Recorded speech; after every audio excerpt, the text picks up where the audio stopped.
Hello my dear friends and masters, welcome back to our channel oneness vegetarianism. నా పేరు స్వప్నేశ్వరి. ముందుగా మనందరి గురువైన డాక్టర్ బ్రహ్మశ్రీ పితామహ పత్రి సార్కి నా యొక్క అనంత కోటి ఆత్మ ప్రణామాలు. సత్యలోకవాసులకి, దివ్యలోకవాసులకి, మహాకారణలోకవాసులకి, నక్షత్రలోకవాసులకి, ఏంజల్స్కి, మహా అవతార్ బాబాజీకి, బుద్ధ భగవానుడికి, రామ్తా మాస్టర్కి, మహా ఉపాధ్యాయుడు, మాస్టర్ టీచర్, ఇమోటల్ గురువైన తండ్రికి నా యొక్క అనంత కోటి ఆత్మ ప్రణామాలు. ఈ వర్తమానంలో ఉన్న విశ్వానికి, శాంతికి, కాంతికి, శక్తికి, చైతన్యానికి, ప్రేమకి, సమస్త మూగజీవులకి, భూమాతకి, పంచభూతాలకి, నా యొక్క స్వయానికి, విశ్వమాతకి, బ్రహ్మర్షి పితామహ పత్రి సార్కి మరొక్కసారి అనంత కోటి ఆత్మ ప్రణామాలు తెలియజేసుకుంటూ, రోజులాగా ఈరోజు కూడా మరింత జ్ఞానాన్ని, విజ్ఞానాన్ని షేర్ చేయడానికి శాంత మేడంకు వెల్కమ్ చేద్దాం. Madam, welcome madam. Welcome to our session madam. Over to you madam. Shanta madam. Madam madam అవుతుంది కదా? Okay okay. సరిగ్గా వినిపించట్లేదు నాకు మీ వాయిస్, అందుకే. నా వాయిస్ వినపడలేదా మేడం? ఇప్పుడు okay okay madam. Okay madam. ముందుగా మన గురువు గారైన బ్రహ్మర్షి పితామహ పత్రేశ్వర్ గారికి, స్వర్ణమాల పత్రి మేడం గారికి నా అనంత కోటి ఆత్మ ప్రణామాలు, కృతజ్ఞతలు. విశ్వంలోని గురువులందరికీ కూడా ఆత్మ ప్రణామాలు, కృతజ్ఞతలు. నా స్వయానికి, ఈ వర్తమాన క్షణానికి oneness vegetarianism TV వ్యవస్థాపకులైన Swapneshwari madam గారికి నా అనంత కోటి ఆత్మ ప్రణామాలు, రామ్తా మాస్టర్ గారికి అనంత కోటి ఆత్మ ప్రణామాలు, అలాగే నితిక ఏంజల్ కి కూడా ఆత్మ ప్రణామాలు, కృతజ్ఞతలు తెలియజేసుకుంటూ, నా కుటుంబ సభ్యులకి, నాకు సహకరిస్తున్న నా తల్లిదండ్రులు, నా జన్మనిచ్చిన తల్లిదండ్రులకు కూడా కృతజ్ఞతలు, ధన్యవాదాలు తెలియజేసుకుంటూ, ఈరోజు కుండలిని యోగము అనే సబ్జెక్టు నిన్న కొంచెం చెప్పుకున్నాము. ఈరోజు మళ్ళీ 25 పేజీలు అయిపోయినాయి నిన్నటికి. ఈరోజు 26వ పేజీ నుంచి స్టార్ట్ చేసుకుంటున్నాను. సహకరిస్తున్న మీ అందరికీ కూడా కృతజ్ఞతలు. మానవ సృష్టి ఆవిర్భావానికి పురుడు పోసుకున్నదే కుండలిని. ఇదొక జీవాణువు. కుండలిని అంటే సృష్టి రహస్యము. జీవాత్మ, ప్రకృతి, పురుషుడు, దీనినే మూల ప్రకృతి అందరు. బ్రహ్మ నుండి విడిబడి లేదా వేరే సృష్టిని జరుపుచున్నట్టి శక్తిని అది కుండలిని లేక మూల ప్రకృతి అందరు. ఆది నుండి వేరుపడినది శక్తి. ఇది సగుణముతోలో ఉండును. ఈ విధానం యొక్క సృష్టి ఒప్పందం ప్రకారం జరిగింది. సృష్టి ప్రథమ స్థితి ఏంటి అనేది ఇక్కడ ఇచ్చారు. సృష్టి యొక్క ప్రథమ స్థితియే కుండలిని. సృష్టి ఆరంభమే కుండలిని ఆరంభము. సృష్టిలోని మార్పులన్నీ కుండలినిలో గలవు. కుండలిని పరిశీలించిన దానిలో గుప్తముగా ఉన్న రహస్యములను తెలుసుకొనినా గాని అది బ్రహ్మత్వము కలగదు. ఇది ఒక ఉత్తేజక శక్తి. ఉత్తేజక శక్తి కేవలం ఒక కుండలినికి మాత్రమే ఇవ్వబడినది. ఇది మూల విజ్ఞానం. ప్రకృతి యొక్క నియమములకు బద్ధమై ఉన్నది. కుండలిని యొక్క క్షేత్రము మూలాధార చక్రం. సర్పిణి. సృష్టి జీవులు నడిపించే ఈ కుండలిని మానవ శరీరంలోని కొన్ని వేల నాడుల్లో గుప్తమై షట్ చక్రాల ద్వారా జీవుని నడిపించే అతి గొప్ప శక్తి ఈ కుండలిని. యోగానికి ఈ జీవశక్తి స్వరూపిణే ఆశ్రయం. యోగ పరమాధ్యేయం ఇదే. ఇది బ్రహ్మ సంకల్పం, బ్రహ్మ యోగం, కుండలిని యోగం. ఈ కుండలిని జాగృతం చేయడం కొరకు అది బ్రహ్మ రూపొందించింది, మానవులకు అందించిన యోగ మార్గం. ఇది చాలా శక్తివంతమైన, అనుభవపూర్వకమైన క్షేత్రం. ఇది సుప్త భుజగాకారంలో ఉంటుంది. అదే సర్పిణి. సుప్తావస్థలో ఉన్న ప్రాణశక్తి కుండలిని శక్తి. శక్తి కుండలిని, మహాకుండలిని అనే రెండు ఉన్నాయి కదా ఇక్కడ. ఈ సమిష్టి విశ్వాన్ని నడిపించే మహాశక్తిని మహాకుండలిని అందరు. ప్రపంచాన్ని నియంత్రించి నడిపించే మహాశక్తి మహాకుండలిని అయితే, వ్యక్తి జీవుణ్ణి నడిపించే జీవశక్తిని కుండలిని శక్తి అందరు. శరీరంలోని జీవుని నడిపించే శక్తి కుండలిని. ఇది ప్రాణశక్తి. కుండలిని శక్తికి మహాకుండలిని శక్తికి చాలా వ్యత్యాసం ఉన్నది. చాలా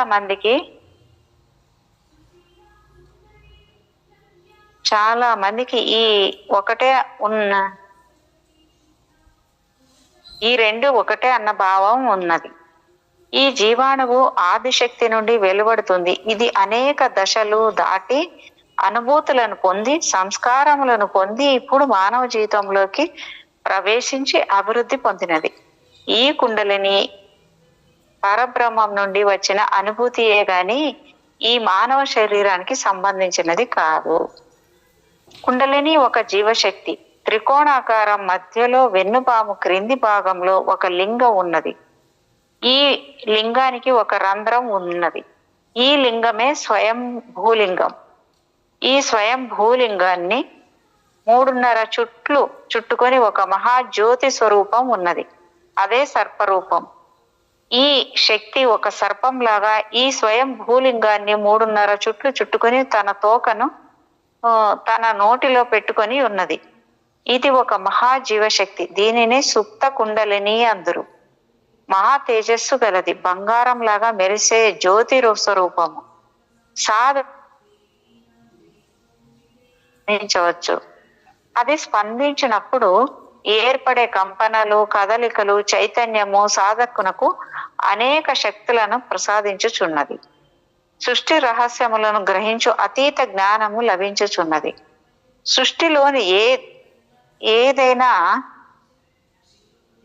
సృష్టిలోనిది ఏదైనా సరే ఈ మూలాధారమునకు క్రింద ఉన్న అది కుండలిని లేదా మూలాధార కుండలిని లోనికి ప్రవేశించలేవు.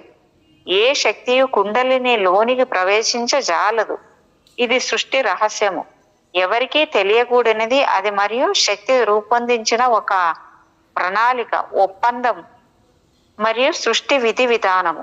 ఇది కేవలం ఒక పరబ్రహ్మకు తప్ప మరి ఏ ఇతర వస్తువుకైనా ఎవరికైనా సాధ్యపడదు.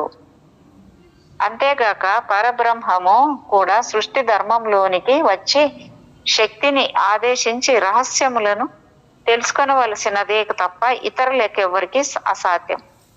విధి దీనిని ఒక భద్రమైన గది అందుంచి తాళం వేసి గట్టి లెక్క సీలు వేసిన పెట్టె వలె కుండలిని కాపాడుచున్నది. ఈ కుండలిని ఇంతవరకు 3 అనుభూతులను, సంస్కారములను పొంది ఉన్నది.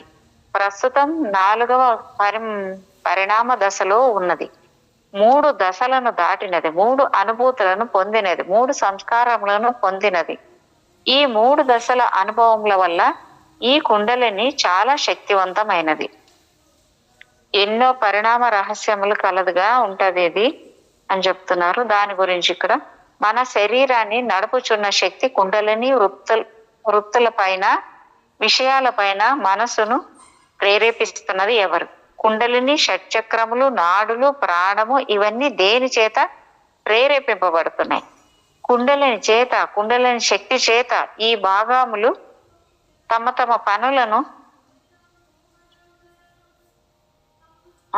బాధ్యతలను నిర్వహిస్తున్నాయి. ఈ క్రియా విధానము అంతరంగికముగా మన శరీరంలో మనకు తెలియకుండా నిరంతరం విశ్రాంతి లేకుండా నిరాటంకంగా ఈ కుండలిని శక్తి పని చేయిస్తూ ఉన్నది. మానవులు మాట్లాడటము, వినటము, చూడటము, పనులు చేయడము, ఆలోచన వంటి క్రియలు ఎలా జరుగుతున్నాయి? ఎవరి ప్రేరణ చేత జరుగుతున్నాయి? కర్మేంద్రియాలు, జ్ఞానేంద్రియాలు వాటి వాటి పనులు సక్రమంగా నిర్వహిస్తున్నాయి. ఇవన్నీ కుండలిని చేతనే. ఈ కుండలినిలో ఇంతవరకు ఏర్పడిన సృష్టి రహస్యములను భద్రం చేయబడి ఉన్నాయి. అనాదిగా అగోచరమైన జటిలమైన మానవ మేధస్సుకు అందకపోవటానికి కారణం మానవుడు భేదించలేని మాయావరణమే. ఈ మాయావరణం ఏర్పరిచింది మనము కాదు, భౌతిక శరీరంలోని ఒక భాగం వలె దీనిని పెంచి పోషించినది కాదు. అదే మాదిరి దీనినే భేదించే శక్తి మనకు లేదు. అలాగే దీనిని ఎలా భేదించాలో అనాది నుండి ఇంతవరకు మానవునికి అవగాహనకు రాలేదు. దీనిని సాధించడానికి బ్రహ్మ సంకల్పితమైన రూపొందించిన యోగ మార్గం కావాలి. ఈ మాయావరణమును తొలగించి కుండలిని అనుభూతి పొందుటకు దోహదం చేసే ప్రయత్నము, సాధన ఈ నూతన దివ్య సజీవ భృక్తరహిత తారక రాజ యోగం మాయతో కప్పబడి ఉంది. భగవంతుని దర్శించుటకు ఒక పెద్ద అడ్డుగోడ ఉన్నది. దానిని మాయ అందరు. అందుచే ఎవరును తనలోని పరమాత్మను దర్శించలేకపోతున్నారు. అది దాటిన వాడు సాక్షాత్తు పరబ్రహ్మయే. కానీ అట్టి మాయను తొలగించుట సులభతరమైనది కాదు. పరమాత్మ యోగ మాయచే కప్పబడి ఉన్నది. జీవులు మాయకు లోబడి కట్టుబడి ఉన్నారు. అదే విధంగా మాయ బ్రహ్మకు లోబడి ఉన్నది. మానవ రూపమందలి పలు విధములైన శరీరములు తమ తమ కర్తవ్యములను నిర్వహిస్తున్నాయి. వీటికి మాయా తెరలు లేదా మాయావరణములు అడ్డుగా ఉన్నాయి. ఒక శరీరంలో జరిగే క్రియలు మరో శరీర కర్మకు కష్యకు తెలియకుండా ఉండుట వలనే దీనిని మాయ అన్నారు. ఇదే మాయా క్రియ, ట్రిక్ వర్క్ అంట. ఈ మాయావరణములను తొలగింపచేయవలసి ఉన్నది. వీటిని తొలగించటకే అనాదిగా అనేకులు ప్రయత్నిస్తున్నారు, కానీ తొలగించలేకపోయేది. ఈ మాయ ఎంత తొలగిస్తే అంత యోగాభివృద్ధి, యోగ సిద్ధి లభిస్తుంది. ఇది సృష్టి రహస్యం, విశ్వక్రియ. దీనిని బట్టబయలు కాకుండా కాపాడుటే మాయా కర్తవ్యం. ఈ రహస్యం తెలియక పూర్వము నుండి అనేక మంది యోగులు స్థూలంలో శాశ్వతత్వాన్ని పొందలేకపోయింది. ఇట్టి మానవ జ్ఞానమునకు అగోచరమైన ఊహాతీతమైన మాయను తెలుసుకొనలేక అజ్ఞానంలో ఉన్నారు. ఇవి సృష్టి నిర్మాణములు, బ్రహ్మ సంకల్పాలు నిర్మాణములు. వీటిని తొలగించే అసాధారణ శక్తి మానవులకు లేదు. ఇక్కడ మోక్ష ద్వారం గురించి అంట. యోగి అయిన వాడు నిరంతరము అభ్యాసంచే కుండలిని శక్తి మోక్ష ద్వారమును తెరుచుచున్నాడు. తాళం చేత ఎట్లు తలుపులను తెరుచుచున్నాడో అట్లు కుండలిని ద్వారమును తెరవవలెను. ఇదే మోక్ష ద్వారం. అమృత స్థితిని పొందు ప్రయత్నము. తలుపు బయట గల దీపము లోపల బయట ప్రకాశింపజేయును. ఆ విధంగా సాధనచే బయట కూడా ప్రకాశం కలుగుతుంది. అంతరము జీవ బ్రహ్మైక్య స్థితి పొందును. కుండలినిలోని సృష్టి వర్గములు 3 పూతల కుండలిని భూమిని మరియు 3 వర్గములను నిర్మించినది. అవియే: 1 అణు లేదా లోహ వర్గము, 2వది వృక్షకోటి, 3వది జీవకోటి అంటే జంతుకోటి, 4వది మానవ వర్గం. సంప్రదాయ పాండిత్యం నందు వీటికే ఈశ్వర సృష్టి వర్గము అని పేరు. ఇందు మానవ రూపం ఉన్నత స్థితి. మానవ రూపం మాత్రమే మానవ రూపమునకు జన్మనిచ్చును. భూమిపైన నివసించు మానవ రూపము గ్రహములచే రూపొందించ నిర్మించబడుచున్నది. ఇట్టి మానవ రూపమునకు గ్రహములు అందించు ప్రాణమునకు జీవ ప్రజ్ఞ అని పేరు, లేదా చీఫ్ లైఫ్ అని పేరు. ఈ దశ నుండి మెర్రీ లైఫ్ స్థాయిని యోగ మార్గముచే పొందవలేను. ప్రస్తుతం మానవ రూపమున నిద్రించుచున్న కుండలిని రగులబెట్టి చురుకుగా కుండలిని తన కర్తవ్యములను నిర్వహింపచేయుటకు మాస్టర్ గారు సంకల్పించి రూపొందించిన ఇట్టి యోగమునకే కుండలిని యోగం అని పేరు. కుండలిని 4వ వర్గము మానవనకు అంటే 4వ వర్గమునకు వచ్చుటకు పూర్వం తనకు గల గత 3 దశల పూతలను తొలగించనిదే కుండలిని తన గత 3 దశల అనుభూతులను, సంస్కారములను మరియు మర్మములను బయట పెట్టదు. అప్పుడే గ్రహ ప్రభావము వలన మరియు మార్పు చెందు కాస్మస్ పదార్థంతో నిర్మించిన ప్రస్తుత మానవ రూపము ఆనంద జీవితమును పొందుటకు సంపూర్ణముగా మరియు తగినదిగా రూపొందును. వంకర టింకర్లు గలది. అంటే కుండలిని పాము వంటి ఆకారం కలిగి రహస్యమైన శక్తులతో శరీరంలో నిక్షిప్తంగా ఉంది. సర్ప రూపంలో ఉండుట వలన చుట్లు లేక వంకర టింకర్లుగా పాము చుట్టుల మాదిరిగా మెలికలు తిరుగుతూ ఉన్నట్టు ఉండుట వలన దీనికి ఉంగరం వంటి వలయాకారాలు శక్తి ప్రవేశం అని పేరు. వాస్తవంగా దీనికి రూపము, ఆకృతి, ఆకారము, వేషము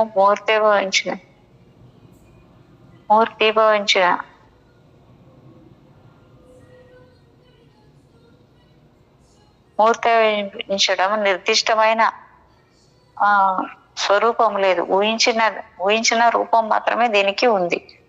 స్థూల బుద్ధి మరియు పెదడు కలిసి ఆరంభ దశలో ఒక నిర్దిష్ట రూపమును పొందవలసి ఉంది. స్థూల రూపము నుండి సూక్ష్మము మరియు రూపరహితమైన కుండలిని రూపమును అనుభూతి పొందగలడు సాధకుడు. ప్రాణము, అహంకారము, బుద్ధి, ఇంద్రియములు, మెదడు, పంచేంద్రియములు, నాడులు మొదలగు మాయాతత్వములు సూక్ష్మములు కుండలిని యొక్క వస్తువులే, అంశలే, మాయాలీలలే. మేడం, విద్యుత్ ఉత్పత్తి ప్రసారం జరిగే మెలి తిరిగిన తీగ వలె మెలికలు తిరుగుతూ కదులు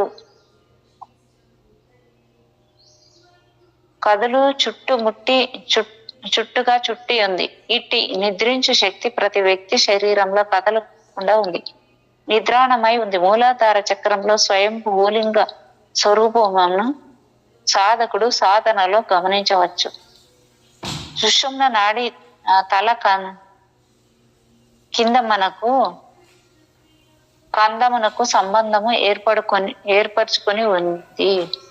ఇటు గుప్తమైన కుండలిని ముఖం కింది పక్కకు వంగి స్వయం భూలింగము పైన సుషుమ్న నాడి నోటి దగ్గర కనిపిస్తుంది.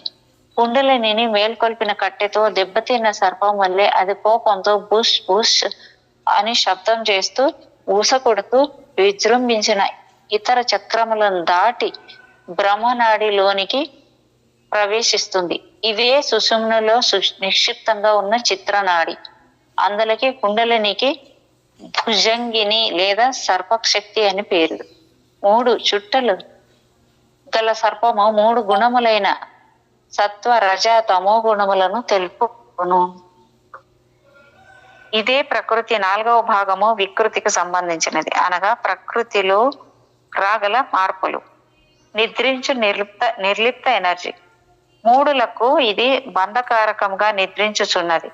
సమస్త యోగ తంత్రములకు కుండలిని శక్తి మూలం. అట్టి కుండలిని శక్తిని తెలుసుకునే వాడు యోగమును తెలుసుకొన వాడగుచున్నాడు. సత్యయోగ సాధకులు కుండలిని ప్రజ్వలింప చేయుచున్నారు. దాని శక్తికి అనుభూతి పొందుతున్నారు. అజ్ఞానులు దానిని మేల్కొల్పుటకు శక్తి లేక బద్ధులై మూర్ఖులై అనారోగ్యానికి గురవుతున్నారు. కుండలిని కందకమే కుండలిని క్షేత్రం. కుండలిని యొక్క కందక స్థానమును, దాని స్వరూపమును తెలుసుకొనవలెను. యోగులు కందకము పై భాగమున జీవించి ఉన్నారు. దీని స్వరూపం ఎట్లుంటదంటే మూల స్థానమునకు 12 అంగుళముల మీద గలదు.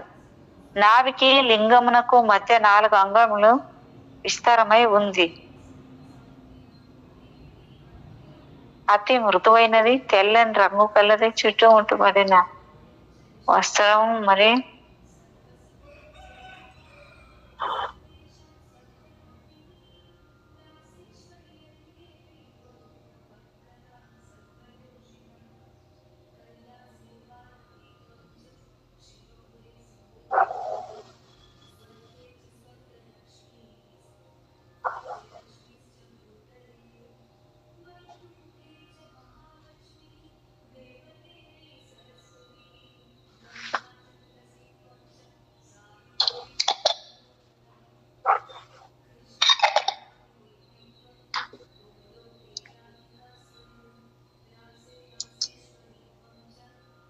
ఇక్కడ మూల కుండలిని క్షేత్రము, కుండలిని యొక్క కందక స్థానము, దాని స్వరూపమును తెలుసుకునే వాళ్ళని యోగులు కందకంపై భాగంన జీవించి ఉన్నారు.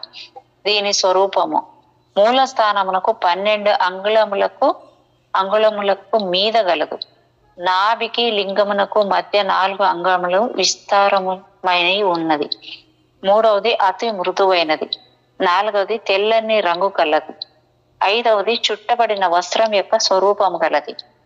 6వది గుదమునకు 2 అంగుళముల మీద, అంగమునకు 2 అంగుళముల కింద అనువైన శరీర మధ్యమునకే శరీర మధ్యమని పేరు.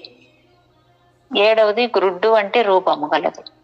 8వది చర్మము తదితర శరీర పదార్థములతో కప్పి అలరించుచున్నది. 9వది చతుష్పాదులకు, తిర్యక్కులకు, పక్షులకు కడుపు నడుమ కందకము ఉంటుంది. కావున గుదమునకు 2 అంగుళములకు మీద, దేహ మధ్య భాగము 1 అంగుళము, అక్కడ నుండి 9 అంగుళములము లందు కలదే కందస్థానము. కుండలిని ఘనీభవించిన ప్రక్రియ. ప్రప్రథమ భూమికలోనే శుద్ధమైన, ప్రాథమికమైన, ఆధారభూతమైన, మౌలికమైన అణువులు ఘనీభవించినవి. తర్వాత ఆ భూమికలో తదుపరి చేయవలసిన పని ఏమీ లేనందున, తగిన స్థలం లేనందున రెండవ భూమిక తదుపరి కార్యక్రమం కొరకు నిర్మితమైనది. ఈ విధంగా 3వ, 4వ భూమికలు అస్తిత్వం పొంది ఉనికిని ఏర్పరచుకున్నవి. ప్రస్తుతం కుండలిని పనిచేయు భూమిక 4వ భూమిక భౌతిక రూపం నిర్మాణము పని మానవ రూపస్థితికి చేరింది. కావున కుండలిని ఒక రకమైన శక్తి సామర్థ్యం, ఓజస్సు వంటిది. అణువు ప్రాథమికమైన కుండలిని. ఇది ఒక కేంద్రీకృత పదార్థం, ఒక శక్తి. కంటికి కానీ మనసుకు కానీ స్పష్టంగా అవగతమగునట్లు అన్ని ప్రక్రియలు జరుగుతూ ఉన్నాయి. శక్తి నిత్యత్వ లక్షణం గలది. సహజ శక్తి విలువ దీనికి ఉంది. నాభికి అడ్డంగా క్రిందికి పైన ఉన్నది కుండలిని స్థానం. దీని శక్తి అష్ట ప్రకృతి రూపమై ఉంటుంది.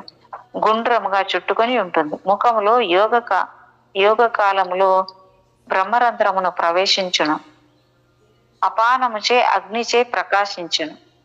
హృదయాకాశమున జ్వాజ్వల తుల్యమానమైన జ్ఞానమై ఉండును. కుండలిని ప్రాణ ప్రసరణ. మానవ రూప శరీరంలో ప్రతి వ్యక్తి ప్రాణము ఒక నిర్దిష్టమైన గ్రహము నుండి ప్రసారం అవుతుంది. నాసికా రంధ్రం ద్వారా శరీరంలోనికి ప్రవేశించిన తర్వాత కుండలిని పాత్ర, దాని ప్రక్రియ, ఈ ప్రక్రియ ఈ క్రింది విధముగా ఉంటుంది. ఇక్కడ 1వది పరానిర్వాణి కేంద్రం ద్వారా వ్యాపిస్తుంది. 2వది తర్వాత సుషుమ్న నాడి ద్వారా కుండలిని కేంద్రానికి పోగా అది దానిని పీల్చివేస్తుంది. 3వది కుండలిని అట్టి ఈ ప్రాణమును ఆస్ట్రల్ వ్యవస్థకు ప్రసారం చేస్తుంది.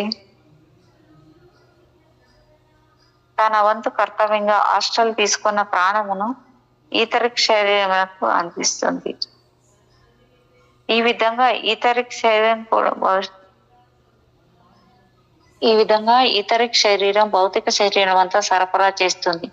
ఈథరిక్ ప్రత్యేక లక్షణం ఏమనగా దీనికి చలనం, గమనం, కదిలే గుణం ఉంది. అతి శక్తి ద్వారా అది శరీరం అంతా సంచరిస్తుంటుంది. కావున ప్రాణమును సులభంగా పంపిణీ చేయవచ్చు. ప్రాణం సులభంగా పంపిణీ చేస్తుంది.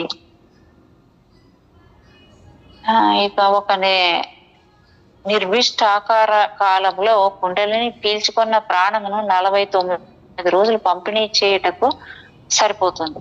ఒక వ్యక్తి సహజంగా శరీరంలో భౌతిక పనులు, క్రియలు, కర్మలు చేస్తున్నంత కాలం ఇటు ఎనర్జీ సమర్థవంతం అవుతూ ఉంటుంది.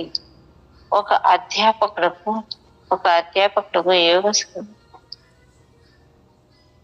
యోగ సాధన సమయంలో సమాధి స్థితిలో ఉంటే వ్యవస్థలోని ప్రాణ ప్రవేశం ఆగిపోతుంది, ప్రాణ ప్రసారం జరగదు. కుండలిని తీసుకున్న అట్టి పాత్రల అంతరంగంలో పంపిణీ అవుతుంది. సానుభూతి నరములు అను పేరు గల ఒక ప్రత్యేక నాడుల వ్యవస్థ ప్రాణమును శరీరంలోని పలు భాగాలకు పంపిణీ చేస్తారు. శరీరంలో ప్రాణ సరఫరా పూర్తిగా సంపూర్ణంగా క్రమబద్ధముగా పంపిణీ కాని స్థితియే అనారోగ్యమునకు కారణం. జీవాంగములు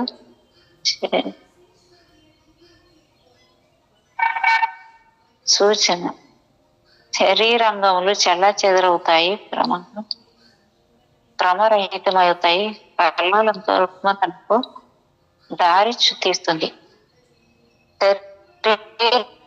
సమానంగా సరఫరా కావడానికి ప్రాణం ఊర్ధ్వముఖంగా పైకి వెళ్లి సుషుమ్న నాడి ద్వారా క్రిందకు ప్రవహిస్తుంది. ఒక స్థలం నందు నిలిచి అడ్డంగా విస్తరించుటకు అరనాలుగుతో భౌతిక వ్యవస్థకు పంపిణీ ఒక స్థలం నందు నిలిచి అడ్డంగా విస్తరించుటకు 64 ప్రాంతాలలో ప్రాణమును భౌతిక వ్యవస్థకు పంపిణీ చేస్తుంది. అందులో మానవ రూప శరీరంలో 64 సముదాయాలకు విభజనలకు సంబంధించిన ఫిర్యాదులు ఆరోగ్యాలు కలుగుతాయి. యోగాభ్యాసంతో ఇట్టి 64 కేంద్రాలలో లోపాలను దోషాలను తొలగించడానికి యోగీశ్వర్లు 64 విశ్వాస నిశ్వాసాల సూత్రమును గల కోర్సును రూపొందించి ఉన్నారు. దీనిని అభ్యాసం చేసిన అనేక రకములైన శారీరక ఆరోగ్యాలను ఈతి బాధలను నయం చేస్తుంది. మానవ రూప శరీరానికి మానవ రూప శరీరావస్థలోని కుండలిని భౌతిక శరీరమునకు కావలసిన ప్రాణమును అందిస్తుంది. తీవ్ర సాధనచే దీని సరఫరాను పెంపొందించుకొనవచ్చు. దీనికి 3 పూతల కుండలినికి గల సామర్థ్యం ఉంది. కుండలిని కర్తవ్య గుణాలు. కుండలిని తన కర్తవ్య నిర్వహణలో 2 ప్రధాన రూపములలో కాంతి, ఉష్ణము మొదలగు వాటి స్పందనల కిరణం వలన కిరణ భిన్న పార్శ్వాలలో భిన్న లక్షణాలను కనబడేటట్లుగా ఈ మార్పు చేస్తుంది. అవి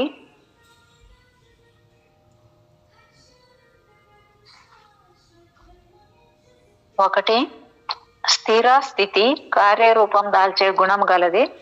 2వది గమనశీలం ప్రాణరూపంగా శరీరంలో పనిచేయే శక్తులు. అయినప్పటికీ ప్రతి ప్రక్రియ కార్యం వెనుక సిద్ధమైన స్థితి నిక్షిప్తంగా ఉంటుంది. మానవ రూప శరీరంలో ఇట్టి స్థిరమైన కేంద్రము మూలాధార మండలి రూపమున గల శక్తి కేంద్రం, అదే కుండలిని క్షేత్రం. దీనిని యోగాభ్యాసం చేత ప్రేరేపించవలెను, ప్రజ్వలింప చేయవలెను, ఉత్తేజపరచవలెను. మొత్తం శరీరంకు కావలసిన యోగ శక్తిని కుండలిని ఉత్పత్తి చేసి ప్రేరేపించి మరియు బలవర్ధకముగా ఉండనట్లు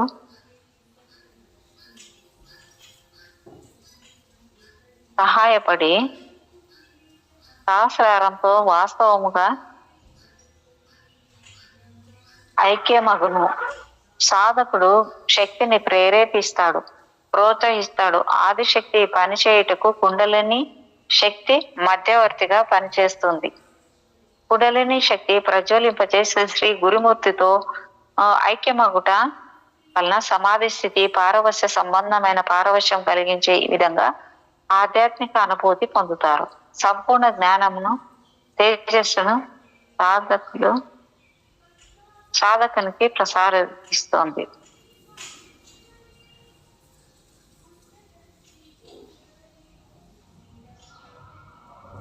శరీరాంతర్గత మండలి సర్వశక్తుల ఫోర్సుల స్వరూపమే కుండలిని. అది ప్రకాశించడంలో జ్ఞానశక్తి తనంతకు తాను అనంత రహస్యమైన విజ్ఞానములను ముక్తిని ప్రసాదిస్తుంది. కుండలిని యోగ సాధనలో ధ్యానము ద్వారా జీవనం సమాధి స్థితి మాత్రమే కాక జీవం యొక్క కేంద్రీయ శక్తి శారీరక మరియు మానసిక రూపములను కూడా తనతో తీసుకొని వెళ్తుంది. కేవలం మానసిక పద్ధతిలో నిర్వహించిన పాత్ర కంటే ఈ రెండు భావాలతో ఐక్యత సంపూర్ణంగా జరుగుతుంది.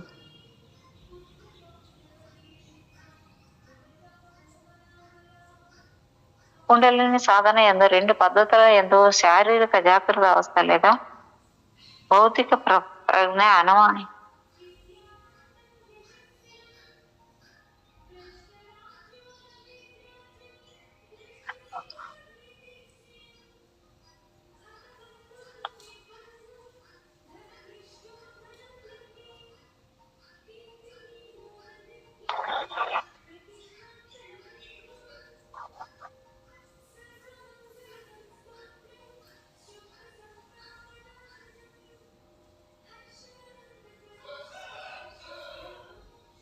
ఇట్టి అంటే కేవలం మానసిక పద్ధతిలో నిర్వహించిన పాత్ర కంటే ఈ రెండు భావాలతో ఐక్యత సంపూర్ణంగా జరుగుతుంది. కుండలిని సాధన ఎందు రెండు పద్ధతుల ఎందు శారీరక జాగ్రత్త అవస్థ లేదా భౌతిక ప్రజ్ఞ అంతరించి పోతాయి.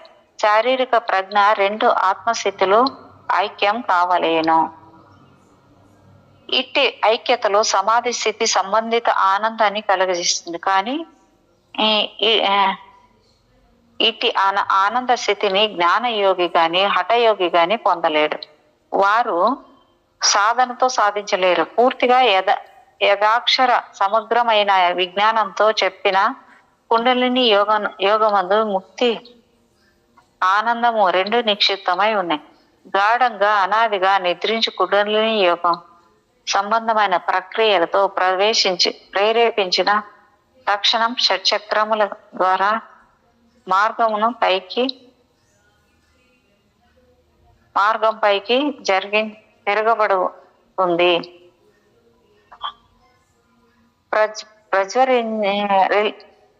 ప్రజ్వలించిన అట్టి శక్తి చక్రముల పనితీరు తీవ్రపరుస్తుంది. నాడీ శక్తులకును ప్రక్రియలను చేస్తుంది. ఉత్తేజపరిచి ప్రేరేపిస్తుంది.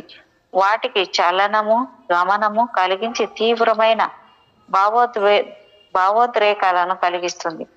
కుండలిని శక్తి తన అధిరోహణ ప్రయాణంలో ఆరోహణ ఊర్ధ్వగమనంలో ఉన్నప్పుడు మెదడును ఆవరించిన పొరలు తొలగిపోయి విడిపోయి పూర్తిగా తెరుచుకుంటాయి. దాని క్రియ ఫలితంగా అన్ని రకములైన క్లేశములు మరియు త్రిగుణములు తాపములు హఠాత్తుగా అదృశ్యమవుతాయి. పలు రకములైన దివ్య దర్శనలు తీక్ష్ణ దృష్టి తీక్ష్ణ జ్ఞానము శక్తులు పోల్చుకుంటూ భక్తులు ఫోర్సులు పరమానందం పాపములు హఠాత్తుగా అదృశ్యమవుతాయి. పలు రకములైన దివ్య దృష్టులు తీక్షణ దృష్టి తీక్షణ జ్ఞానము శక్తులు ఫోర్సులు పరమానందము జ్ఞానము మరియు ఇతర అనేక రకములైన పరమాణువులు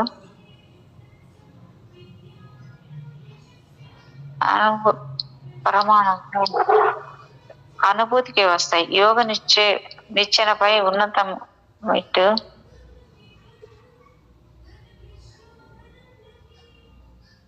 పలు రకములైన దివ్య పురుషుల తీవ్ర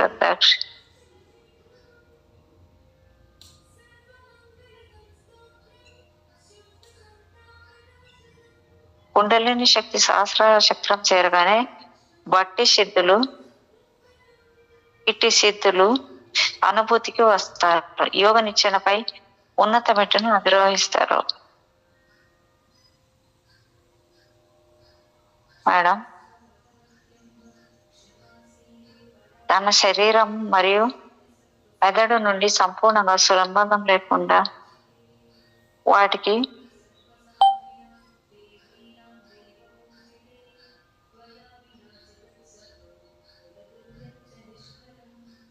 యోగ సాధన ద్వారా ఓంకార స్వరూపము గల కుండలినికి సంబంధించిన జ్ఞానం కలుగుతుంది. దాని వల్ల సాధకులకు కొన్ని సృష్టి శరీర రహస్యములు గోచరమవుతాయి.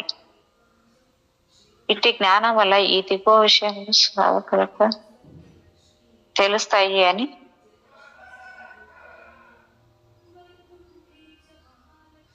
అవి ఏంటంటే, ఒకటవది కుండలిని ఒక ప్రాణశక్తి మరియు జీవశక్తి. రెండవది జీవిని నడిపించే శక్తి. ఇది సమస్త ఇంద్రియాలకు శక్తినిస్తుంది. నాలుగవది విశ్వాన్ని నడిపించే సమిష్టి మహాశక్తి మహాకుండలిని. ఐదవది physical kundalini, earth kundalini, cosmic kundalini అని 3 రకములు. ఆరవది శరీరంలో వివిధ రూపాలలో వివిధములైన పనులకు నిర్వహిస్తుంది. ఏడవది కదా, షట్చక్రముల ద్వారా జీవుని నడిపించను. 8వది సుషుప్త అవస్థలో ఉన్న ఒక ప్రాణశక్తి. 9వది పరబ్రహ్మంలో లీనమై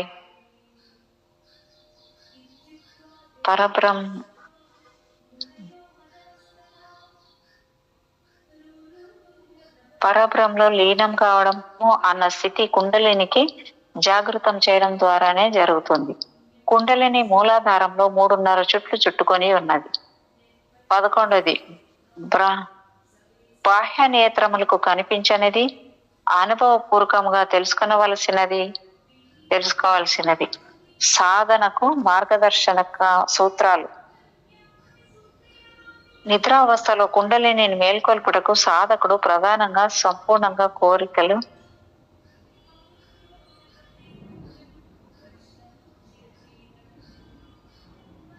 నిద్రావస్థలో కుండలిని మేల్కొల్పుటకు సాధకుడు ప్రధానంగా సంపూర్ణంగా కోరికలు లేకుండా పూర్తి ఆరోగ్య స్థితిలో ఉండటం, మద మాశ్చర్యములకు అతీతంగా ఉండవలేను. అంతేకాక ఇతర మురికి అయిన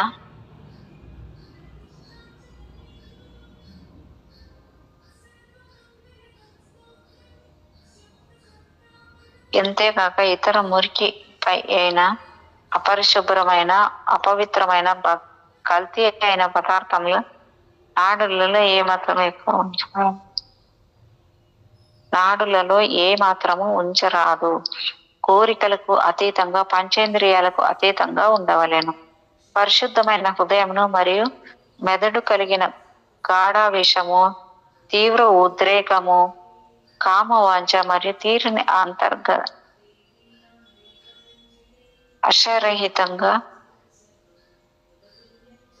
ఆశారహితంగా వాంఛాతీతంగా జీవించేవారు కుండలిని సులభంగా మేల్కొల్పి ప్రయోజనములను పొందెదరు.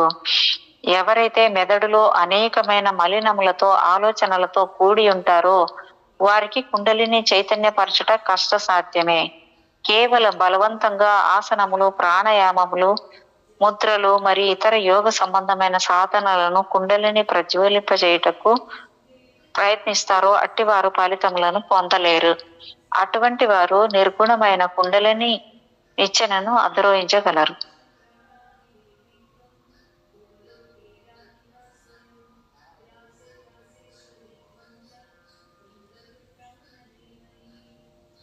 సాధకునిలో మెదడు శుద్ధత్వం ఉండాలి. తర్వాత అభ్యాసమునకు సంబంధించినంత వరకు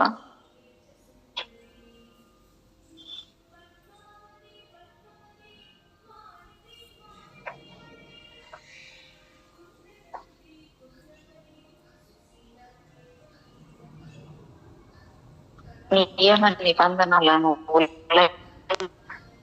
సాధన పక్వమునకు చేరలేదు. ఈ విధంగా క్రమరాహిత్యముగా అభ్యాసం చేయువారు సాధారణంగా శారీరకమైన బలహీనతలు, దుర్లభమైన సమస్యలను ఎదుర్కొనవలసి ఉంటుంది. యోగ శాస్త్రములందు గాని, వాటి వ్యవస్థల యందు గాని, ప్రమాణముల యందు గాని, సూత్రముల యందు గాని, నిదానములన్నీ యందు గాని లోపములు లేవు.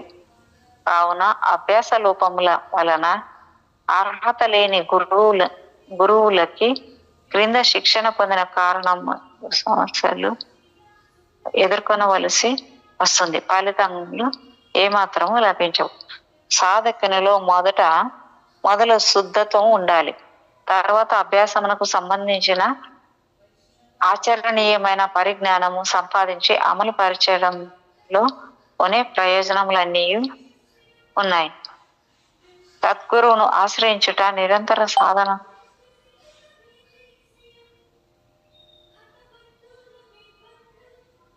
పరిజ్ఞానము అమలు పరచడంలోనే ప్రయోజనం. సద్గురువును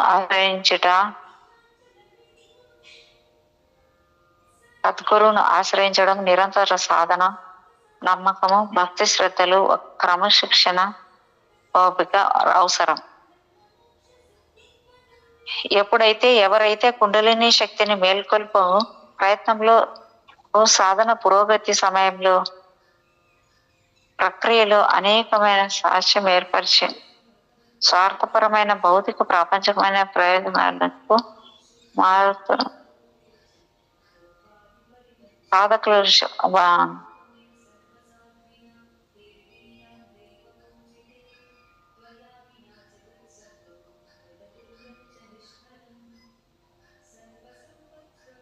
సాధకులు ఇష్ట దుష్ట ప్రభావములను ఎదుర్కొను తిరగగుట్టు లేదా వాటి ప్రభావానికి గాని హానికి గాని లోను కాకుండా ఉండుటకు కావలసిన శక్తి సామర్థ్యాలు కలిగి ఉండవలెను.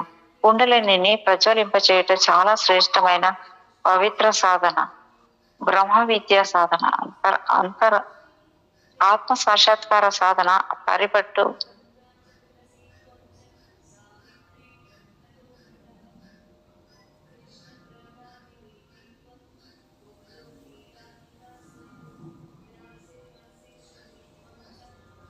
బ్రహ్మ విద్య సాధన, ఆత్మ సాక్షాత్కార సాధన, పరిశుద్ధ శరీరం, మాలిన్య రహితమైన మనస్సు అవసరం. సంపూర్ణ యోగ శాస్త్ర జ్ఞానము పరిజ్ఞానము కలిగిన కుండలిని తత్వము దాని పుట్టు పూర్వోత్తరాలు మహాత్ములు తెలిసి ఉండాలి. కుండలిని ప్రాప్తి సాధన సూత్రములు, సిద్ధాంతములు, ప్రయాణములు, విధానమును గురించి తగినంత అవగాహన అత్యావశ్యకము. ఎవరైతే కుండలిని మరియు దాని సాధన సాహిత్యము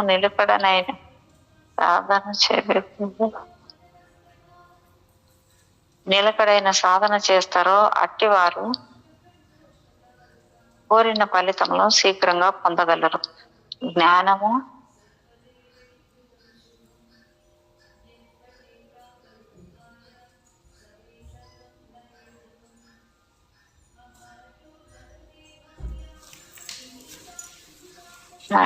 మేడం పిలిచారా? బాగా ఎక్కువైతుంది మేడం, విపరీతంగా. మరి ఆపుదామా మేడం? మీరుంటే అప్పుడప్పుడు పలకరిస్తారేమో అనుకున్నాను, అందుకు నాకు ఇట్లా అయిపోతుందా అనుకుంటున్నాను. సరే సరే సరే ఉన్నారా? పని ఉందా మేడం మీకేమన్నా? ఇప్పుడు వచ్చేసాను మేడం, కింద నుంచి ఆమె వచ్చింటే మాట్లాడు దానికి పిలిస్తే పోయింది. Okay okay okay okay. సంపూర్ణ యోగ శాస్త్ర జ్ఞానము పరిజ్ఞానము కుండలిని తత్వము దాని పుట్టు పూర్వోత్తరాలు మహాత్యములు తెలిసి ఉండాలి. కుండలిని ప్రాప్తి సాధన సూత్రములు, సిద్ధాంతములు, ప్రయాణముల విధానమును గురించి తగినంత అవగాహన అత్యావశ్యకము. ఎవరైతే కుండలిని మరియు దాని సాధన సాహిత్యము నిలకడైన సాధన చేస్తారో అట్టివారు కోరిన ఫలితములు శీఘ్రంగా పొందగలరు. జ్ఞానము సాధన రెండూ కలిసి సమానంగా ఉండాలి. కేవలం సాధన వృధాయే, ఆచరణ లేని జ్ఞానం వృధాయే. ఆ ఇక్కడ కొన్ని పాయింట్స్ ఇచ్చాడు. ప్రాణాయామము, ఆసనములు, ముద్రల అభ్యాసం ద్వారా హఠయోగులు మెదడు ఏకాగ్రత మరియు శిక్షణ సాధన ద్వారా రాజయోగులు. మూడవది భక్తి మరియు సమగ్ర నిర్దిష్టమైన స్వతః సమర్పణ భావంతో శక్తి యోగులు, భక్తి యోగులు అంట వాళ్ళు. విశ్లేషణ ప్రక్రియ సంకల్పంతో జ్ఞాన యోగులు, మంత్రములతో తంత్ర యోగులు. గురువుల యొక్క అనుగ్రహంతో శిష్యులు, అనగా గురువుల యొక్క చూపులు తగలుట వలన సంకల్ప వలన కుండలిని ప్రజ్వలింపజేయవచ్చు. కుండలిని ప్రజ్వలింపజేసి దాని సహస్రార చక్రంలో ఐక్యం చేయుట వలన సమాధి స్థితి ఏర్పడుతుంది, ముక్తి లభిస్తుంది. కుండలిని మేల్కొల్పనిది సమాధి స్థితి ఏర్పడదు. వారి సంస్కారం కొద్దీ కొందరు సాధకులకు పైన తెలిపిన వాటిలో ఏదో ఒకటి అభ్యాసం చేసిన అట్టి వారిని కుండలిని శీఘ్రంగా ప్రేరేపిస్తుంది. మరికొద్ది మంది అనేక పద్ధతుల మిశ్రమంచే అభ్యాసము చేసిన కానీ ఫలితం లభించదు. ఆధ్యాత్మిక మార్గంలో వారి వారి సాధన ప్రయత్నము తీవ్ర కృషిపై ఆధారపడి ఉంటుంది. విలువ చెల్లించినది ఫలితములు లభించవు. సద్గురువులు శిష్యులు స్థితిగతులను అభివృద్ధి లెవెల్స్ ను బట్టి గమనించి వారికి సమంజసమైన పద్ధతిని నేర్పి రహస్యములను బహిర్గతం చేసి తక్కువ కాలంలో విజయవంతంగా శక్తిని ప్రజ్వలింపచేయుటకు సహాయపడతారు. అనన్య భక్తి శ్రద్ధలు, నిరంతర సాధన, గురు శుశ్రూష వలన సాధకుడు కుండలిని అతి సులభంగా మేల్కొల్పగలడు. కానీ దానిని పైకి ప్రాణించేసి షట్ చక్రములను దాటించి కాదు మేడం, ఇప్పుడు చదివే పేరా అయిపోతే ఆపేద్దాం మేడం. Okay madam. షట్ చక్రాలను దాటించి సహస్రారానికి తీసుకొని పోవటకు కష్టమైన సాధన అవసరమై ఉంది. ఇక్కడ పేర అయిపోయింది మేడం, ఆపేద్దాం madam. Okay madam. Okay madam. Okay madam. Okay madam. Thank you so much. Thank you madam. Thank you so much madam.